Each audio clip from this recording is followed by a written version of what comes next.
Well, it is the 17th of May 2022. Welcome to Newsbeat on Metro TV. I am Annie Fampo. We're live from the Akeabuahima studio at North Ridge. We're streaming on Metro TV Ghana on Facebook. Follow us also on Instagram and Twitter as Metro TV_GH.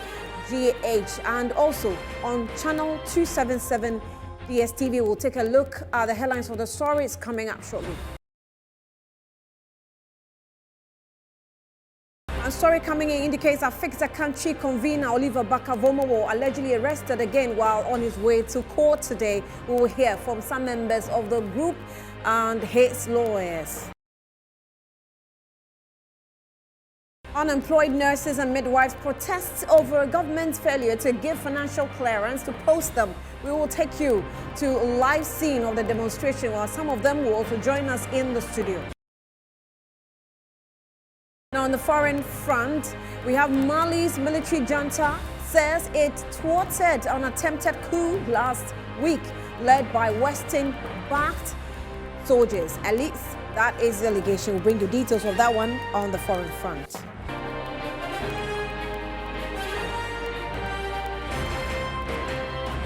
Well, now in our first story, Fix the Country movement lead convener Oliver Barker-Vormawor has been arrested again, according to a reliable source, and he was picked up by the police on his way to court this morning. Now, on the movement Facebook page, a post read, "Oliver arrested again. Police officer told him his rights are curtailed as soon as he was arrested. We're not safe." And at least that's the quotes that we captured on the Fix the Country's Facebook wall.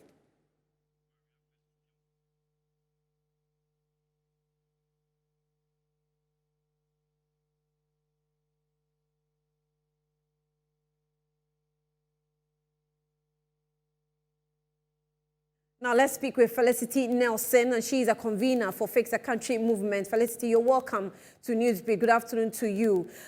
What can you tell us, or what updates can you give us since the alleged arrest of Oliver Barker-Vormawor? We don't have an update, but as it stands right now, I don't even know if using the word arrest would be the right word, because we don't know who has taken him. Obviously they were dressed as police, but we're not sure if they were actually police or not. So as it stands right now, I would want to call it more of an abduction rather than an arrest. We don't know why he was arrested, because no reason was given as to why the arrest was happening. He was on his way to court. So if I'm thinking, you know, if someone is on their way to court and there's a court hearing, and if you have a good reason to arrest them, why not just arrest them at the court or after the court hearing, you know, within the full view of their lawyers, where there's a public there, there's people there to see what's going on. Why do it in secrecy, stop them in the middle of the road and arrest them? So as it stands right now, for me, as far as I'm concerned, it's an abduction. Yeah. You would describe it as an adoption. Well, the reason why we even use the word alleged arrest. These people who picked him up, whether it was an arrest or abduction, what were they wearing? So the thing is, unfortunately, one of our colleagues was on the phone to him. So we don't have video, we don't have a video recording of what they were wearing, but it seemed, because he'd said to the person, or the police have asked me to stop. So as he was getting up, when he stopped and he told him to get out of the car, that's when the colleague of ours decided to also start recording what was happening. So we've only got an audio, so I can't tell you what they were wearing, but since he said the police have asked me to stop, I assume that means they were wearing police uniform. All right, so we cannot confirm yet now that these people who picked him up are even police officers. Yeah, well, for him to have identified them as police, to have said, "Oh, the police are stopping me," then they must have presented as police. I doubt you'd see someone in plain clothes asking you to stop your car and you would say, "Oh, the police are asking me to stop." Do you understand? So this is why so they presented as police. As to whether they're police or not, well, Ghana police would have to come out and, you know, issue a statement regarding that. But let's not forget that the police before have abducted him under very similar circumstances. The last time he was taken at the police station, he was taken at the airport. They didn't identify themselves. Oliver was missing for over 24 hours before, and the Ghana police at the time were completely silent, said they didn't know where he was. 24 hours later, he turns up at a Shaman police station. So this is not out of character for Ghana Police Service. So I just want to put that out there when it comes to how they've been dealing with Oliver. So this kind of act is not surprising to me. It's very, very much in character with how they've been dealing with us in Fix the Country. I mean, we at Metro TV have been trying to check with the police and even speak with them for any response. Have you been doing the same, and did you get any reaction? No, we haven't. Yeah, we've been, we've been trying to make phone calls, but we haven't been able. We've not received any update at all. The lawyer who was representing him in court, I literally called him to tell him that Oliver had been arrested. He was actually sitting in court waiting for Oliver to turn up. He didn't even know that Oliver had been arrested. Yes, so he was in court. This is Justice Sai. He was in court. I called him and said, "Oh," he said, "Oh, wait, I'm just waiting for Oliver." I said, "Oliver's been arrested." He didn't even know. He wasn't aware of this at all. So there's been no communication again. So again, he's been denied his right to seek legal counsel, which is a right that everybody has under our constitution. If you are arrested, if you even are arrested, you have a right to seek legal counsel. So as it stands right now, that right is not being adhered to for him. Felicity, I know you were a very detailed person. Yesterday, Oliver actually was part of two major interviews in the country, one on radio and one with Metro TV here, one-on-one. Is there any statement that maybe by your observation could trigger any reaction from the government, from state security, which has actually resulted in this? I don't think so. And I think if there was something that was said at the time, why wasn't the arrest effected right after so if he left, if he was on Bobby Show on Accra FM, why wasn't he arrested at the time? Metro TV, why wasn't he arrested at the time? Why wait till the next day when he's on his way to court? And especially if you're going to arrest him, even for something that you think he said, I don't think he said anything that is, something that you could arrest someone on. However, if they chose to do that, why not do it there and then for the sake of transparency, to show that, you're doing the right thing. The police must, people don't trust the police. And things like this do not instill confidence in the public to trust the police, because it seems very underhanded. You pick someone up on the side of the road. It just doesn't seem like you want to do the right thing. Why not wait till the person gets to court in front of their lawyers? Do the right thing. Make the public believe in you, that the fact that you're working in our interest, not in the interest of political actors. So, I mean, in recent times, there's been disturbing development of police dealings with alleged criminals, and some of them ending up actually dying in their cells or elsewhere. Are you disturbed, and what's the next? One thing is, right now, the main thing for us is we're trying to find out where he is. We want to know if he's safe. Because just last week, I don't know if you've been following the story in Kransa South about the Albert Donko, who apparently saw policemen who were involved in armed robbery, got arrested, and basically the police ended up killing him. So allegedly, right? So when the police start picking up people on the side of the road, you have to be concerned. You have to be worried. And this is someone who has definitely been speaking up against the police, who has been speaking up against the government. And we have seen that in recent times, there are a lot of repercussions for choosing to speak up, to speak truth to power. So we can't sit there and pretend that, everything's safe and he's going to be okay. We're actually extremely concerned about his safety. Do you have any idea where he is? Absolutely no idea whatsoever. So the last time we heard from him is the voice recording that we have of him dealing with these men who we think are the police, but we're not sure. Yeah, that's the last time we heard from him. So we're hoping to hear something. Felicity, we'll get back to you, and we apologize. We're sorry for the current situation you find yourself. We'll also follow through with this story, and maybe the police would come out. We've been trying to get to speak with the police, and we'll get you their updates. Now, let's do some other stories still on Fix the Country, and the country's convener, the Fix the Country convener, Oliver Barker-Vormawor, in an earlier interview with Bride Nana Amfo, called on the youth to demand more from the government, and he, together with the other conveners of the Fix the Country, will continue to fight for the cause. Bring your faith into this thing, and this is what is going to lead us forward. And so what we are doing, and we have been accused of trying to provoke a coup d'etat, all kinds of things. We'll talk about that. One of the things we're doing is that we're trying to save our democracy. We're saying that if we don't do for change of a review of the Constitution. Yes, we're calling for democratic reforms within the constitutional framework. Because if you do not allow that process to happen, for people to renew their faith in this project, people are going to lose it. If I were you, I mean, I am trying to help my state. You're talking about reviewing the Constitution, and then because of that, you're coming up against the law. I would have withdrawn and settled. Why wouldn't you do that? I have a strange feeling that those who do not wish well for this country would want that. And that when I was in detention, they want to see you withdraw. Yes. When I was in detention, And I decided that I wasn't going to apply for bail, for instance, immediately. I was going to fight for those people who the police continually sent to wrong courts and which were choking our criminal justice system. And so I challenged that all the way to the highest court of the land. I was having police people come and say, why would you just apply for bail and leave? And I said, no, the project is bigger than that. And I'm an activist. Whatever situation I find myself, I have to ask myself, how do I make my corner brighter? How do I make impact in a way that is felt by people? And that's the choices I'm making every day. So as I was in detention, I asked myself, what would these people want? They want me to shut up.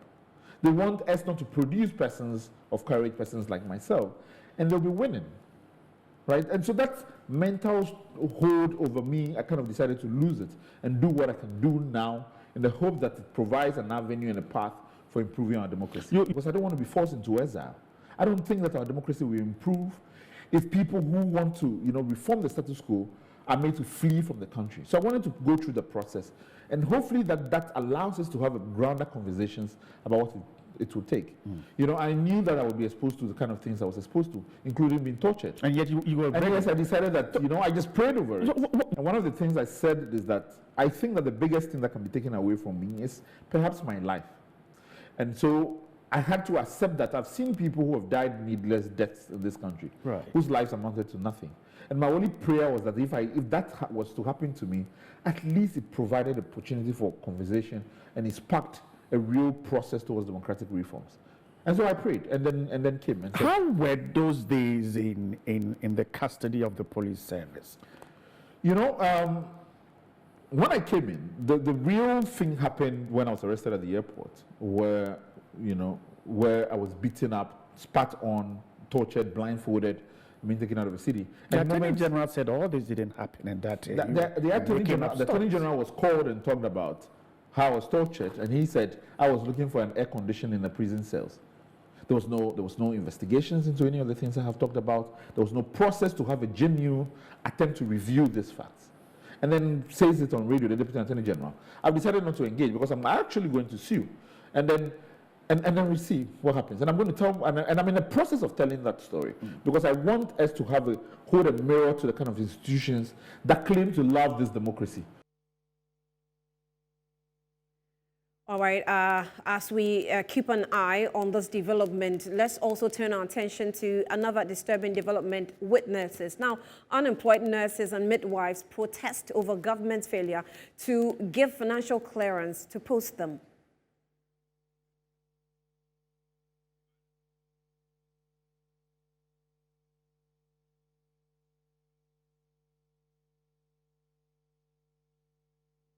Okay, those are some sights and scenes with the demonstration, but I have two reps from the association with me in the studio, clad in red armbands and headgears. Welcome, good afternoon to you. So who are you and who are you? What's your name? Let me start with you. I'm Raphael Abugri Emisa. Raphael Abugri Emisa. Abugri Emisa. Yes, please. And have Amankwali. Are you Presbyterian? No, please. You mentioned their surname first before their first name. Lydia Mankwa. Lydia Mankwa. So Lydia and Raphael. Raphael. So are you a nurse? Yes, please. You are a nurse. Yes, please. Are you a nurse too? Yes, please. Where are the midwives? But they joined the demonstration. Yes, please. Yes, please. So what is the problem? Right now, our problem is we are 2019 batch. We actually Are completed in you an 2019. executive member? Sometimes you set leadership. Yes, please. So you are I'm the PRO for the Registered General Nurses Referred Batch 2019. referred batch 2019. Yes, please. Okay, go ahead. So our main problem is the government has denied us clearance and posting. And it's actually telling us to have patience for him. And we've had patience enough. We've had more patience. Until recent times, we had a letter speculating around that the government has given clearance to a certain part of our juniors, those who completed in 2020, which those who completed 2019, we are still at home. But there's rumor that he has given clearance to some of the 2020. Actually, we didn't want to believe it, so we engaged them. We engaged them for almost about 2 months now. We didn't get any info. We didn't get any news. We didn't get any feedback. Until last 2 weeks, they brought up a letter. The government brought up, the ministry brought up a letter informing the heads of hospitals to accept the 2020 batch who have had access onto the portal and have been posted. Right. Due to that, we said, no, this is unfair because we, those who completed 2019, we are still at home. So why should our juniors work? That is why we are. Why should your juniors work? Why should our juniors work ahead of us? Thank you. Now Lydia, how about you? What do you represent? Financial secretary. For which batch? Our 2019 batch. You're also 2019 Yes, batch. please. Yes, okay, but we have other backlogs from 2018 members, 2017 members. Yes. Okay, they're all part of the group Yes. that's demonstrating. Yes. Okay, so what's your part of the story as well? What do you also have to say? I have the same story. We are there and a letter came out that they have a lot. We have 2019 batch have been cleared, the main batch. So left with some slots. So they give the slots. Why 2019 referral batch we are home? So the juniors pay huge amount of money. That is 7,000 to 8,000. If you had that money, they can clear you so that you go. So we have evidence of everything. So later on, the public said they are going to investigate the information that has come out. And later on, we have another information that they should go. Because when they posted 2019 batch, there is some slots over there, and there is no 2019 batch. So they're supposed to give it to 2020 batch for them to go. And they gave it to them. But why 2019 referral batch, we are home, NAC and NAP batch 2019, they are also home. So we don't know what is going on now. So we are pleading to the leadership, the leaders, government on board, our mother board, that's GRMA. Why can't they do anything about it? Why are we suffering? Is it that we don't have that huge amount of money to pay to them so that they will clear us? Is that why we are home up to now? So the juniors are paying 7,000 to 8,000. Yes. To MOH. MOH, it is the Ministry Of of Health. Health. Yes, please. So the one in charge of the posting is supervising over this corruption, alleged corruption. Yes, please. And what's the evidence? We have it. So this is what? So I see CCTV, the Informer, huge recruitment scandal. Okay, Health Ministry busted. Health professionals must cough up 7,000 to secure placement, re-election. I want to see the dates of this publication, but I don't think it's on this paper. But the ministry, the document is giving me is, a response from the ministry, right? Posting of some 2020 trainees with 2019 batch. So you will recall that the Ministry of Health opened the posting portal for 2019 batch of nurses and midwives to apply for placement in the various agencies, including the Ghana Health Service. Now, however, during the screening of the various regional health departments, it was detected that about 125 registered nurses and midwives who passed their licensure exams in 2020 and completed rotation in 2021, as well as 42 nurses assistants who passed their licensure exams in 2021 had been included. So this letter indicates that the 29 batch includes 2020 and 2021. Okay. In a view of the fact that these trainees were not part of the 2019 batch, their postings were suspended. Nevertheless, this has been informed by the Ministry of Health that these trainees were added because the number of 2019 batches of nurses and midwives fell short of the number of financial clearance secured from the Ministry of Finance. So the service has therefore been requested to post the affected trainees. So consequently, you are kindly requested to post affected nurses accordingly. Signed by Dr. Patrick Abuachi, Director General of the Ghana Health Service. Okay, so this is coming from Director General of the Ghana Health Service. Okay, giving clarity to the issue and asking the Ministry of Health to attend to this. Okay. And there's a petition. This petition is from who? It's from Office of the Concerned Member. So this is your petition. And I'm reading partly. It says that according to the circular by the Ministry of Health, the number of 2019 nurses and midwives fell short of the number. That's what I read in the other document. Fell short of the number of financial clearance and therefore directed the reopening of the portal to about 125 nurses. Let me jump here Yeah, what do you want to say? Second paragraph. The second paragraph, that's where I'm actually reading from.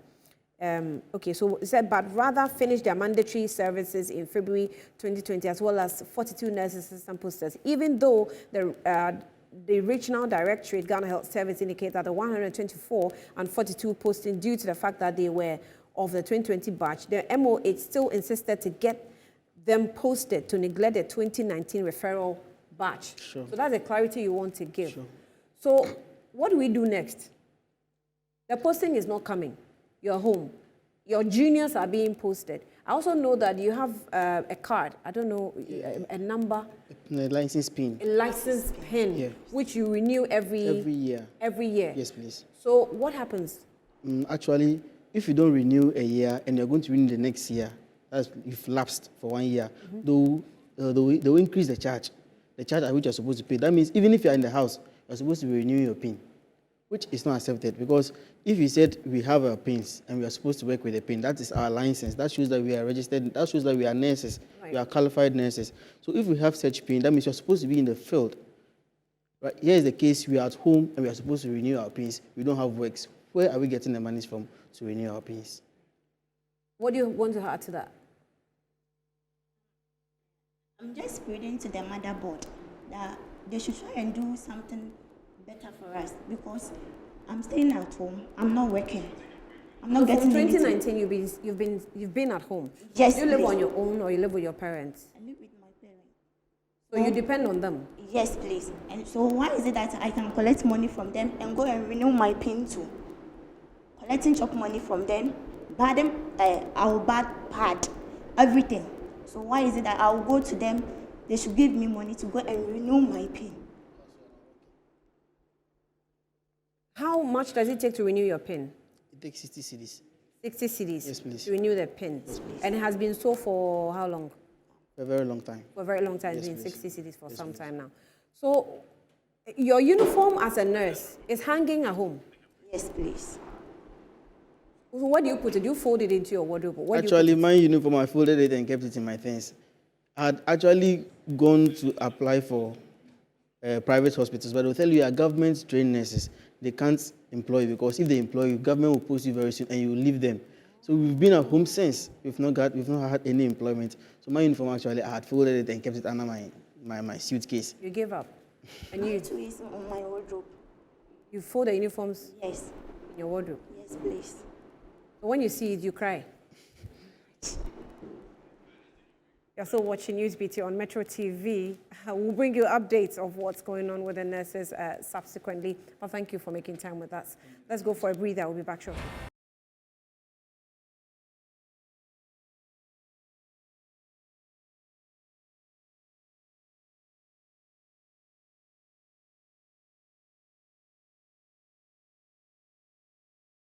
You're welcome back to Newsbeat. Let's do some more stories now to a political party. The 2020 flag bearer of the PNC, David Apasara, says he and other members reported to have been dismissed from the party remain at post. Addressing a press conference in Accra, he described the caucus that dismissed them as unconstitutional and therefore the decision is unfounded. One be sounding unpalatable. One describes this group as a subversive and reactionary group. This group has been in position for many years. In fact, many of those people have been in their regions as chairmen for years, and they have supervised the downturn of the fortunes of this party. They are shameless in their bid to keep the party divided permanently in factions as we inherited. Howbeit, what they held, calling it a NEC meeting, is not a NEC meeting, and it is therefore null and void. All their pronouncements and communique are all null and void and only meant to confuse our supporters, sympathizers, and the Ghanaian people. We call on all and sundry to disregard all statements emanating from the so-called NEC meeting of 12 May 2022 with the contempt that they deserve. Ladies and gentlemen of the press, for the purposes of emphasis, Honorable David Apasara remains the leader of the party.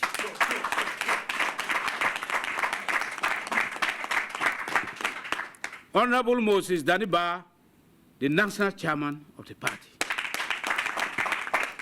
Excellency Ajia Ajara Ali remains the first vice national chairman. We as leaders of the party will soon come out with the timelines regarding polling station, constituency and regional elections to pave way for National Delegates Conference, hopefully early next year.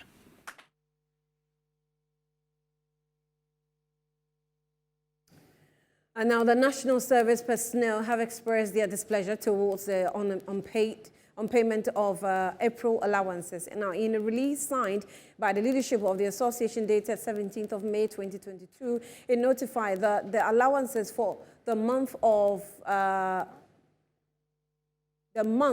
April have been paid. It, however, said that their plea of allowance for the month of April may be paid on time.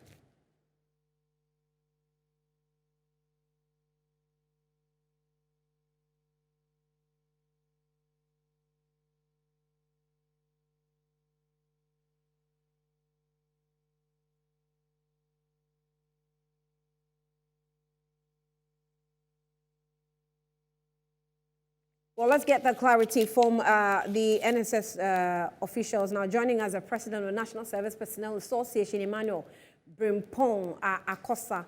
Emmanuel, thank you for joining us here on Newsbeat. You're welcome. Good afternoon to you. So tell us, when exactly is your salaries or your payment withheld? Is it April or May? Hello, Emmanuel. Can you unmute, please?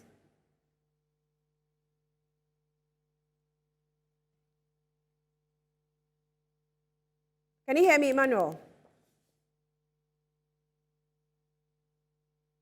Hello, Emmanuel? Okay, we're dealing with the issue of NSS, as a National Service Secretariat, dealing with a backlog of payment. And on the screen is a payment of March allowance. Okay, so then it's the April allowance that has been withheld or not been paid, not withheld, but unpaid yet. And the personnel are asking for the release of funds for to make this payment possible. Emmanuel, can you hear me now? I think you have to unmute your mic. Hello.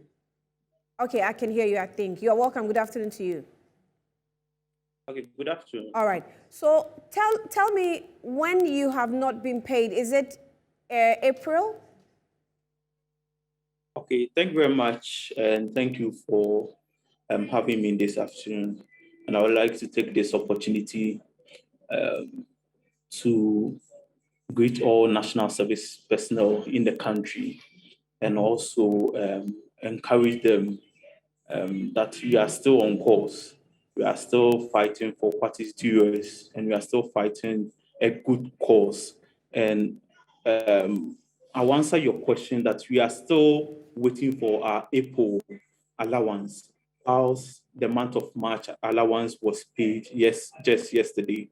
So we are left with April allowance, and now we are just completing May, and hopefully we hope that by the end of the month May and also early June, we will receive a month of May allowance also. So the March allowance, you say, was paid just yesterday? Was paid just yesterday. Yesterday, so we're left with April. Yeah, left with April. What are the challenges? And we hope that the month of May allowance should be paid on time to lessen the burdens on our people.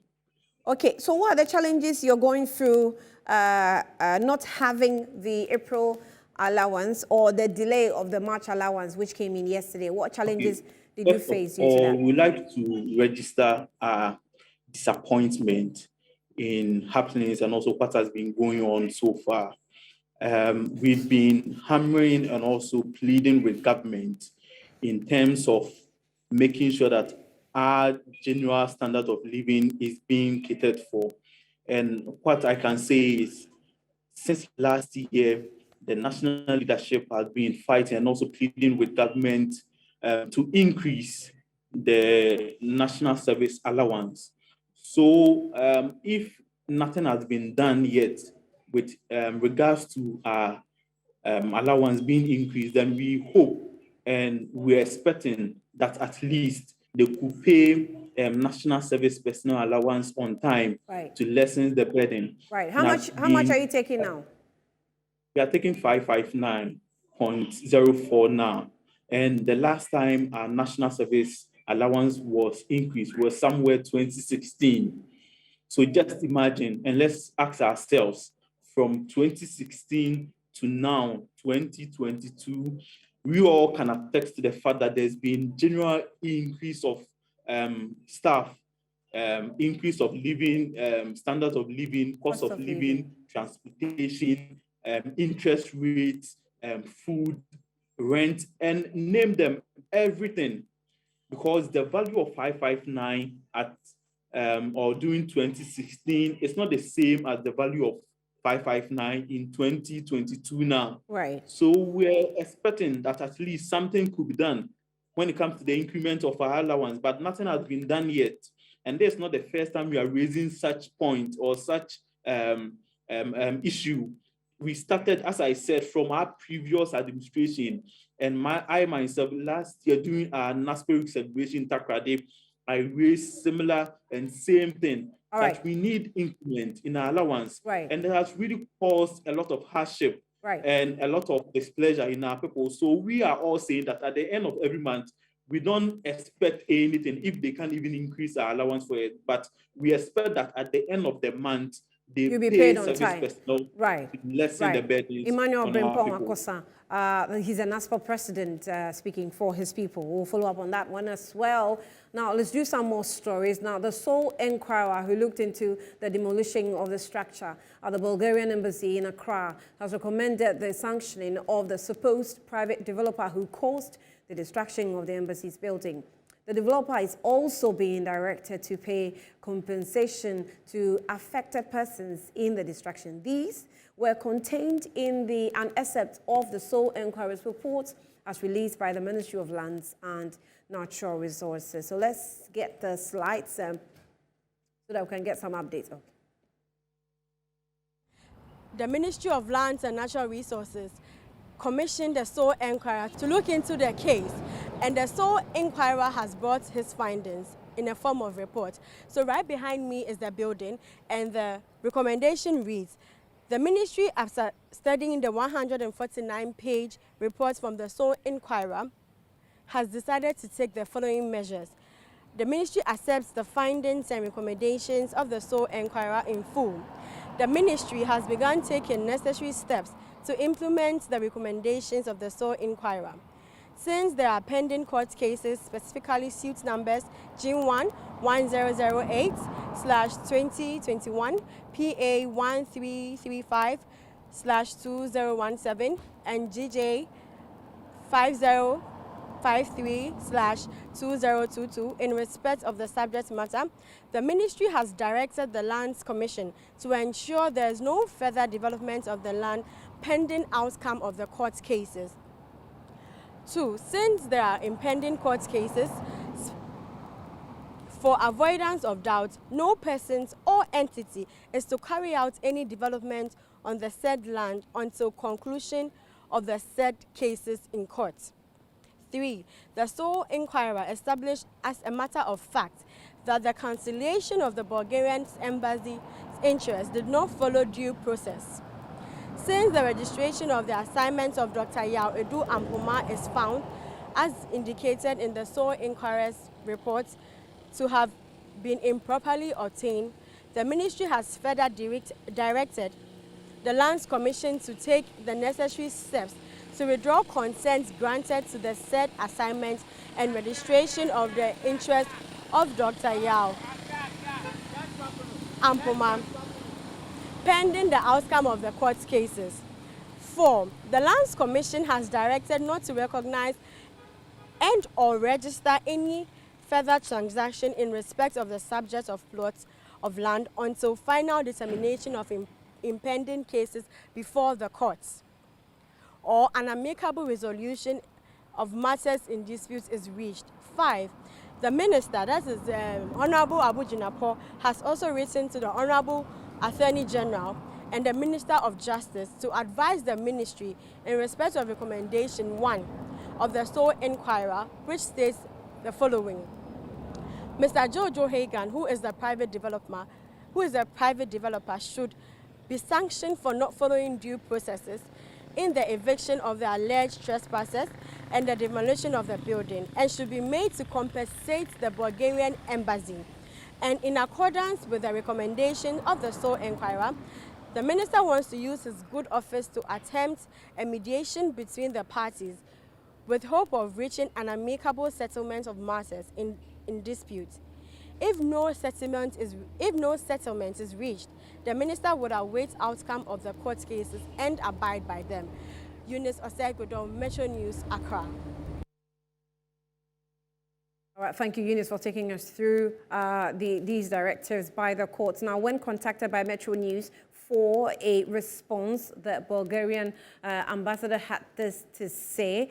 He says that ambassador to Ghana, he's called Yanko Yordanov, said the following, and on the screen it says that at this stage we are studying carefully the press release elements and we will react soon.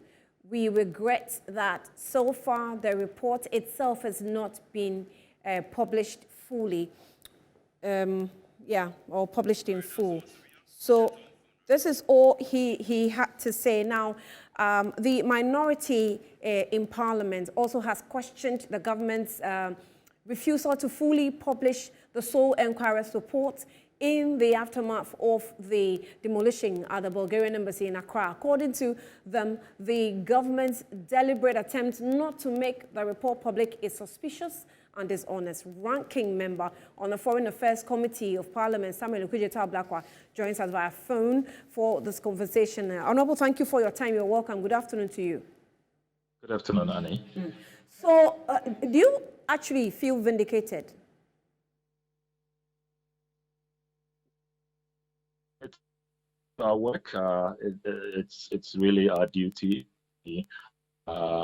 Public interest for God and country. We must carry out oversight as a responsible opposition. And as ranking member on the Foreign Affairs Committee, it is my duty to unearth these matters and to ensure that there is an amicable resolution. Look, ultimately, my aim in the work I do is to make sure that Ghana's image is protected. We have an enviable image in the Committee of Nations. These demolitions that are happening, it was Nigeria not long ago. Now it is Bulgaria that is in the spotlight. Look, in our entire 65-year history as a country, these are the only 2 occasions this is happening, and it's happening under the Akufo-Addo presidency. I am worried that a new trend is emerging where people, conspire, with, officials at the Lands Commission, with security operatives, and they go and demolish under the cover of darkness, diplomatic properties which are protected under the Vienna Convention on Diplomatic Relations, 1961. So, as a responsible opposition, we must call out the impunity and ensure that this impunity is totally uprooted, and also to restore confidence so that the international community will know that, look, this is not some grand, conspiracy actors to, as it were, sink the good image of Ghana. So that's our motivation. It's not really about vindication. It's about doing our job in the national interest, making sure that we protect the good image of Ghana. But why will a government, take an action to deliberately sink the image of the country? How is that possible? So you see, there are always elements in any government who will exploit loopholes, who will take advantage of their proximity to power and exploit the system. That is why when these things happen, you expect leadership to show zero tolerance and to punish the perpetrators. Look, as we speak, there can be no plausible reason acceptable to anybody why the sole enquirer's report has not been published in full. That is why the NDC caucus in Parliament is demanding unequivocally, without any ambiguity, that the sole enquirer's report must be published and published in full. When you refuse the report, it means you are shielding some people. It means you have something to hide. I mean, the minister in his own statement informs the world that the government is accepting the sole enquirer's report in full. If you are accepting the report in full, it means that no reservations with his work, you have no qualms, no disputes about any aspect of the sole enquirer's work. Why are you sitting on the report? Why are you refusing to publish the report in full? That's number one. The second concern we have is when you read the minister's statement, the impression is created as though this is the act of just one person, a lone wolf, a gentleman by name Jojo Hagan. I mean, it's a big joke. You mean the private developer? The private developer. Look, when you read the minister's own statement, the minister concedes that this Jojo Hagan, working with Dr. Yao Eduampoma, right, who is the president's appointee at NDPC, yeah, they conspired with people at the Lands Commission, and they changed the registration, and they reassigned, the lease from the Bulgarians, unknown to the Bulgarians, who have a valid lease which expires in 2033. We are nowhere near 2033, and it's a renewable lease, by the way. These people. So how is it that all of these people in the chain, those collaborators at the Lands Commission, Dr. Yao Eduampoma, and also according to eyewitnesses who were there when the Bulgarian embassy was demolished, they say they saw national security operatives and police officers in tags. I have seen pictures, I've seen videos, which I'll share with you. And some of them came from the Cantonments police station. Why is it that all these people in the chain have not been listed, have not been named and shamed, and are not going to be sanctioned? And the impression is created that this is some lone wolf, one guy who was on a frolic of his own. I mean, this must be more than the Hollywood Superman who takes over Lands Commission, takes over national security, takes over the police command, and is falsifying documents, attaching wrong judgments, if you read the minister's statement, and only this man, Jojo Hagan. And even how to sanction Jojo Hagan. Look at, the joke. When you read the minister's statement, the minister says he has now written to the Attorney General to advise him as to how Jojo Hagan should be sanctioned.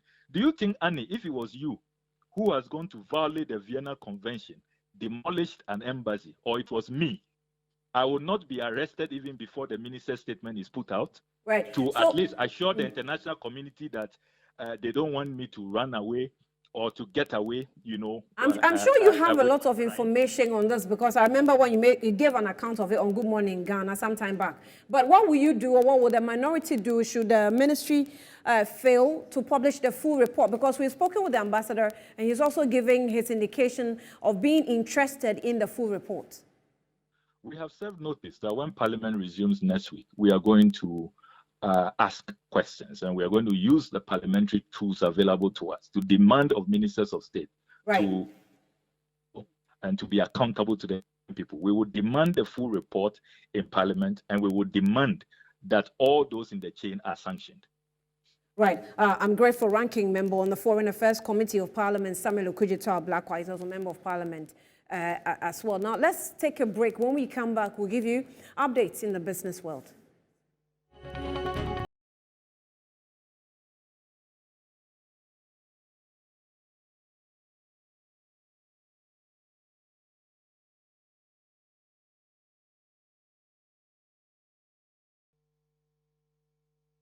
Business Front CEO of the Ghana Standards Authority, Professor Alex Jodu, says the GSA is taking giant steps to ensure that goods, especially from the agricultural sector, are properly tested through the National Quality Policy, a guide to avoid them being rejected at the world markets. According to him, he made this known during an interview on The Bottom Line.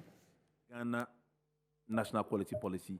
That means that PPRSD, Food and Drugs Authority, Ministry of Agri, Plant Protection, Veterinary Service, we are all coordinating to support exports. But through the Ghana Economic Transformation Project, the World Bank Group has provided money, and I'm not talking about to be done, it's being done, for the Standards Authority to have another laboratory in Kumasi. Okay. We are establishing regional labs so that we are closer to the testing needs areas in the farms and other areas. Through this same project, we have bought equipment, but with probably currently about 7 million cities already installed and testing specifically for this sector. What we have also done in collaboration with our sister agencies, GEPA, Export Promotion Authority, that is, and the Food and Drugs Authority, is to have an export hub at the GEPA building, which is at the same place as the AFCFT Secretariat, so that exporters shouldn't need to worry about what to do. They come and they get their certification. Just go there, you see a GSE officer there, an FDA officer there, a GEPA officer there, and you get all your questions answered in one shop. So we are not just talking, we are actually working. You're still watching Newsbeat. We'll take a breather. I'll be back with sports.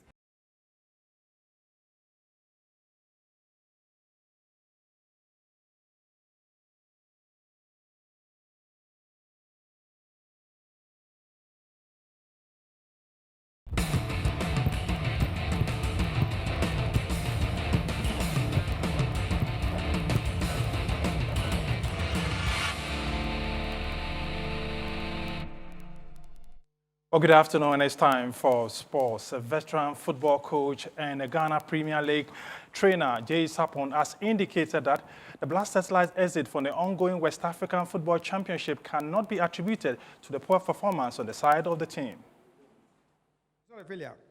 It's not a failure. If a coach, moves a team to go and play, and then they have a bad day, it doesn't necessarily mean the coach is bad. Something might have gone wrong somewhere. Sometimes you see on the pitch what the boys, showcase, but back door, you don't know what happens. You know, some things happen behind the scenes before matches are played. Okay, and so between now and then, what should we be doing as the under-20s? Well, you don't have to dismantle them, you have to bring them together, and then don't forget that some of them are playing this competition for the first time. And then if you try to dismantle the team, you have demoralized them. You know, they cannot find their feet anywhere again. So it's better to keep them together. And then where the mistakes fell, you come and correct the mistakes and let them move ahead. Well, away from that, there has been mixed reaction from the football public on the GFA Disciplinary Committee to demote Ash Gold and Inter Allies for match manipulation. A yeoman's job, because if I were to be the FA president, I think those two teams will be banned for life. They won't even participate in the competition.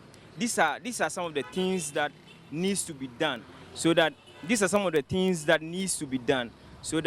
people do things correctly, because you know there's corruption, bribery and allegation in every sector of Ghana. Oh, it's not order too harsh. I think it's a fair decision because it's getting too much.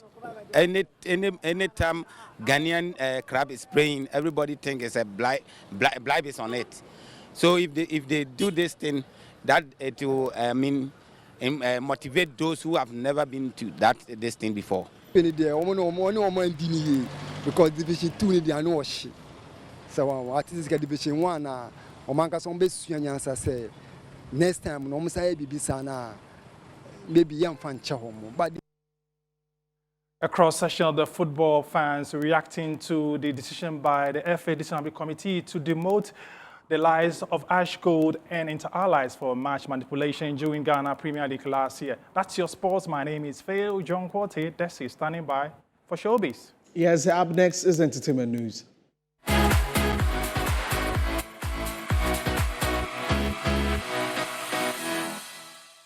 I am Desmond Okrekodan. So now, gospel artists have learned how to blend their Holy Spirit-filled lyrics with the latest fashion trends in recent times. But this always generates a controversy, as many believe gospel artists should always look modest. Speaking on Entertainment Review, US-based Ghanaian gospel artist Joseph Matthew says gospel musicians can also be fashionable just as secular artists.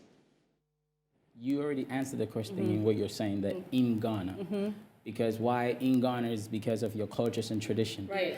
So what you're doing is you're just limiting yourself Yeah. to what God wants to do in God's kingdom. The kingdom is it's a kingdom. It's not limited to cultures and tradition. That is Yeah. exactly what Jesus Christ came to fight against. Yeah. Right? The religious people.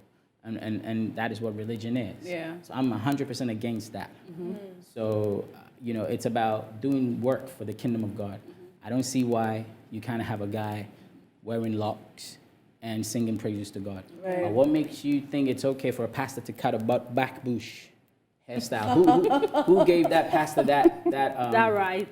that haircut is fine. Yeah. When the Bible actually, if you read Numbers, Number 6, that you're not supposed to cut your hair too short, but you're not supposed to wear your locks too long. Okay. So you're actually supposed to have locks, but just not too long. Trim your locks. That's what he says. Don't cut your beard, but we all cut our beards. Yeah. So who has the right to say that because of my appearance? Yeah. But what does that even mean? I mean, gospel musicians are not supposed to look good? And away from that, the Best Rap Performance winner at the recently held VGMA Lyrical Joe has stated that he does not feel pressured after winning the award, but rather he would put in more work to keep winning the award year after year. The 5th August rapper also says he's working on pushing his music onto the global market. He spoke exclusively to Metro News. It's going to continue to be the best rapper, actually. That's what's next for me. I'm going to drop bangers, and I'm still going to drop best rap songs to take that category over and over again. I don't feel pressured, actually, because this thing is like talk and practice for me. It's what I do. I would only be pressured if, you know, I didn't work for it, and now there's a big mountain I need to work for. It's what I do, so I don't feel pressured. I would do this with ease. Yeah, it's definitely, you know, we can't just plan to be home. We spread the wings and go far. Since my market type is already out there, and people already love the craft from out there, it's only right that we will take it globally. Yeah. Award schemes can play funny, but as long as rap goes in this country, I'm Jay-Z and Nas. And that's all for entertainment. I am Desmond Okreku. Well, that's what we have for you this afternoon on Newsbeat. We'll bring you some more updates in subsequent bulletins. I am Ania Fompo. Thank you for watching.